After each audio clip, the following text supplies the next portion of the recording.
What we're looking at here since we last talked is really an extrapolation, an extension, a continuing unveiling of the most sophisticated mass scientific mind control and social engineering that the world has probably ever seen and may ever see ever, because I don't think it's going to last too much longer before it comes down on itself. But the media, you remember when it was said that Marshall McLuhan said the message is the media, or the medium. Yeah. All right, well, it was TV. And just as some people were beginning to grasp the overwhelming power and influence and psychological, emotional, mental, spiritual subjugation of that media, TV, along comes the Internet, which I think geometrically takes the issue of mass control and influencing that much farther. And then we can, of course, stir into the pot that cauldron of hell, cell phone radiation, electromagnetic fields which literally drown us. We're living in a fishbowl. 150 years ago, there was no EMF to speak of, except for a few lightning strikes and maybe something from space that dropped in now and then. But we are living in an environment that the human body simply cannot adapt to quickly enough. And the controllers are, 20, 30 years ahead, 40 years ahead in some disciplines, maybe 10 years ahead in others. But the idea of controlling the human mind now is so advanced and so exacting, I'm sure it would have shaken Edward L. Bernays in his grave if he were to be woken and told about it.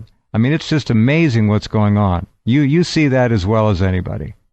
Oh, yes. I've been observing it for years, and of course, I've studied it extensively, and they took one of my inventions and put it under secrecy for years, because some of the technologies I've developed can be used for mind control. They can also be used for the greatest good that the human being has ever seen. That's always a two-edged sword, when you develop. The human being will never see in this case, unless the planet is completely turned over and retooled to put good on the throne of evil. And I don't see that happening anytime soon, although I'd love for it to happen. I don't mean to sound negative, but it is what it is right now, and we are in the hands of people who do not particularly care about the value of human life, happiness, integrity, or anything else.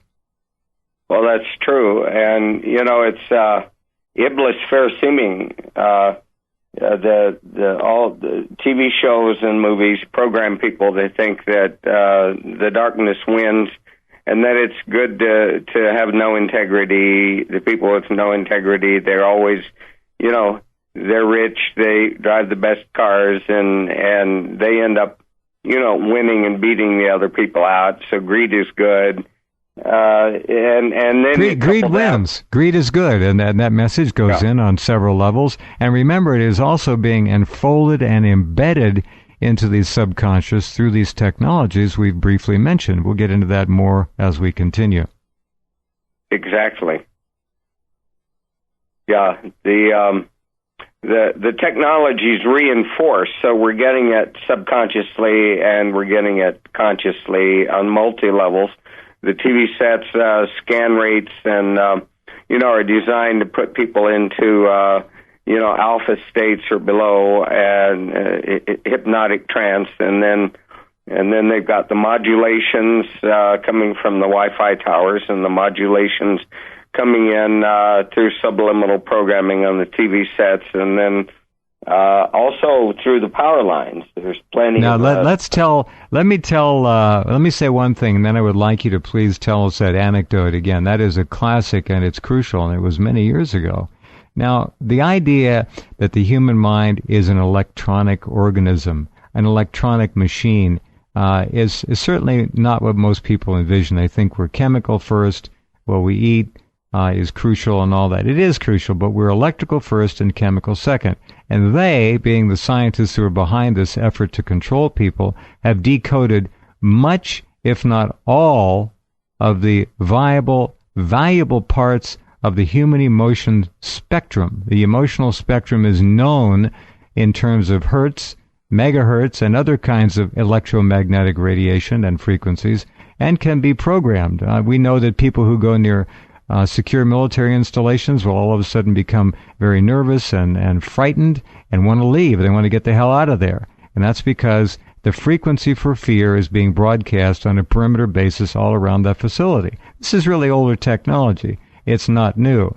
Now, what Pat just said is critical. We all know about cell phone towers. We know about the Gwen towers. We know about satellite applications of electromagnetic fields. We know about the HARP program to pump up into the ionosphere tremendous amounts of electronic energy and then use that to beam back down specific and selected frequencies which can affect small groups or large groups of peoples and populations. But there's another main platform, a main venue, that these kinds of frequencies are actually placed into the human mind at very close range, and it's called the power grid. And Pat was the first one that I ever knew to figure it out. So tell us that story about how those nice, friendly 60 hertz wires in your walls and your 60 hertz powered electronic devices in your home can have a dual purpose at the very least. Well, John Lilly was a good friend of mine. We worked together for the Navy on dolphin projects, and John Lilly developed technologies for bypassing the mechanisms of the human brain that resist programming. And he developed, I'll tell it this way. My friend Adam Trombley was also a friend of John Lilly's, and he was in Hawaii looking at the power grid, and there are signals coming in the power grid that have some ultrasonic waveforms and certain wave shape, and so Adam was looking at this grid on the power line, and I was looking he went at over it. He went over to Lilly's lab, didn't he? And there was a screen showing a waveform. Wasn't that the way? Lilly walked into to Adam Trombley's house, okay. And Adam Trombley had the waveform up on the screen. I see. And John said to Adam, he said, "Oh, you know about my waveform?" And Adam said, "What are you talking about?" And then Adam said, "No, this is coming in on a power grid." And then John Lilly said, "Oh, so that's what they're doing with my waveform, the Lilly wave." And if you Google the Lilly wave, you'll find just one reference to it. But basically, it's a waveform that enables you to bypass the resistance of the human mind and program the brain. And you can transmit fear, you can transmit any emotion, any kind of information you want on the Lilly wave. And basically, Adam had discovered that they're using it through the power grid, and subsequently I've been all over the country, all over the world, and measured these things, and apparently there are black boxes in the power companies that produce the Lilly wave, and they're associated with, Homeland Security or whatever. And basically, these devices put ultrasonic waveform pulses riding on top of the regular 60 hertz wave.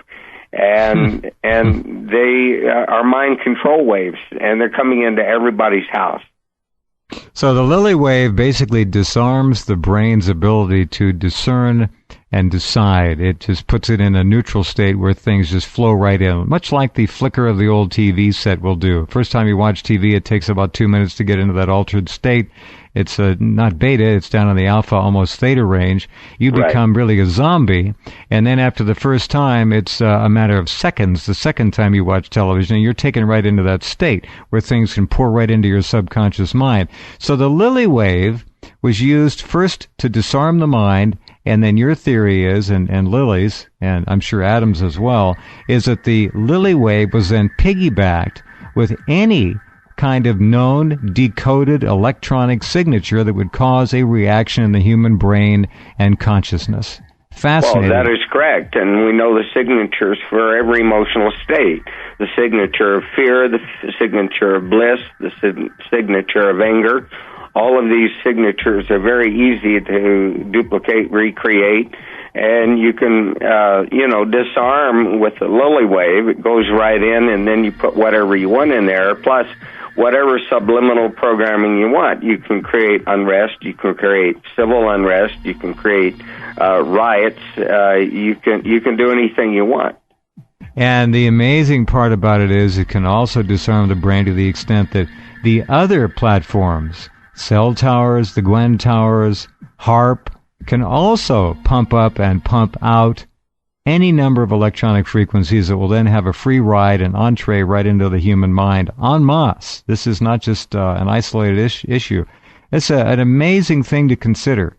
We are under such control and influence that the average American, the sheep, will never figure it out. Here's a little piece on the Lilly wave and why it is the wave of choice, the waveform of choice. The goal was to find an electric current waveform with which animals, that can be us, could be stimulated through implanted electrodes for several hours per day for several months, without causing irreversible changes in the threshold by the passage of current through the tissue. All right? Many waveforms, including 60 cycles per second sine wave current, could apparently be used safely for these limited schedules of stimulation. They could not be used for the intensive long-term schedule of chronic stimulation.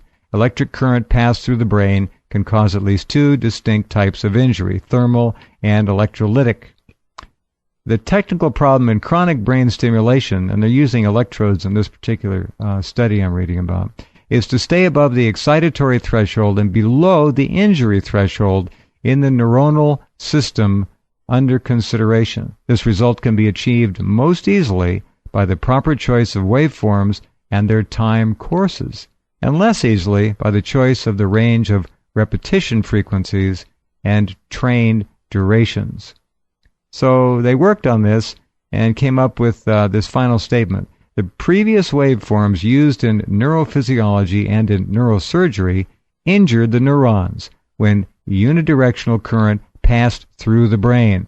Dr. Lilly developed a new electrical waveform to balance the current, first in one direction and then, after a brief interval, in the other. Thus, ions moving in the neurons would first be pushed one way and then quickly the other, stimulating the neurons and leaving the ions in their former positions within the neurons. This new waveform was called a balanced bidirectional pulse pair, or the Lilly wave. Now, what we're talking about here is the Lilly wave has been introduced and basically piggybacked on 60 hertz AC, which is in every home, every office, every building.